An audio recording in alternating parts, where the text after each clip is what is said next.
Hey guys, I'm Joe Drake, back with your weekly dose of Duggar. As always, we'll be starting with our mommy moment of the week, and this week has got to go to poor Jessa Duggar. Now, she's self-isolating like the rest of us, but fans were quick to come and judge her when her kids and her were trying out a new craft. Now, she had her kids making popcorn garland with a needle and popcorn. You know how I used to make that as a kid?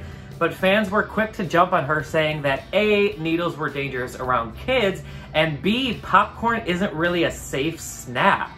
Now, come on, people. I remember making this as a kid. I'm sure you made it as a kid. Now is not the time to be judging how people are parenting while they're self-quarantining. It's a safe and fun craft for the kids, and just because they're using needles doesn't mean that the parents aren't watching over them, teaching them how to use it properly. You guys, let's give her a break. Now, as for your Duggar news of the week, we have to talk about a little interview that Derick Dillard did with YouTube vlogger Katie Joy. I wanted to be able to deliver this to you with Derick speaking directly to you, but this is going to be me sort of summarizing our conversation. We spoke over email and via DMs in Twitter. So what happened was, Derick Dillard did an interview with Katie Joy, who has her own YouTube channel called Without a Crystal Ball. Now, in the interview itself, the father of two told the vlogger about his relationship with his family and his in-laws, and the fact that it suffered when he was filming Counting On. He said, quote, "We weren't even allowed to be the first ones to announce our own life events. Our marriage, expecting our baby, our genders of our children, even our births were not by our choice." So it's really interesting that he went on record saying that his relationship with Jim Bob and Michelle suffered because we all know the Duggars really want to keep up a certain image and don't want people to think that things are rocky behind closed doors. Some fans were quick to come to Derick's support. One even said, quote, "I loved your interview on Without a Crystal Ball. Jill has a strong husband and warrior in you. God knew exactly what he was doing when he put you and Jill together." Another fan even wrote, quote, "I really enjoy and appreciate your willingness and support towards Jill and your values by speaking out on the truth."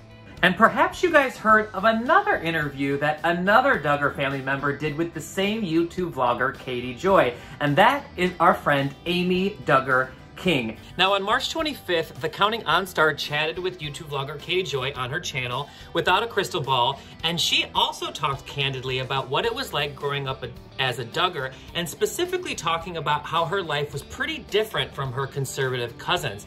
However, here's the interesting part. Within a few hours, the video was set to private, and Katie Joy actually came out saying that someone didn't want the interview getting out, so they took it down. While this video was premiering, I received a message from Amy that someone wanted the video down. Someone. Wonder who that could be.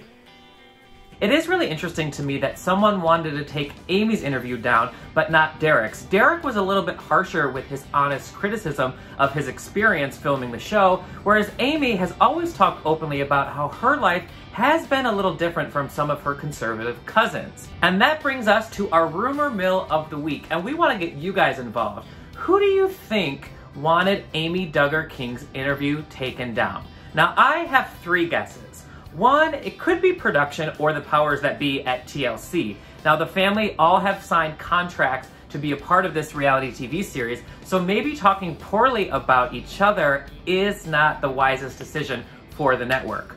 Or number two, it could be Jim Bob and Michelle. Of course, they are the mother and the father of the huge Duggar family, so what they usually say goes. Perhaps they got wind of Amy's interview and were a little displeased that she was talking poorly about her fellow family members. Or was it a random Duggar sibling who caught wind of Amy's interview and wasn't happy with how they were portrayed? Again, we want to get you guys involved in this week's rumor mill, so sound off in the comments below and let us know who you think got Amy's interview taken down.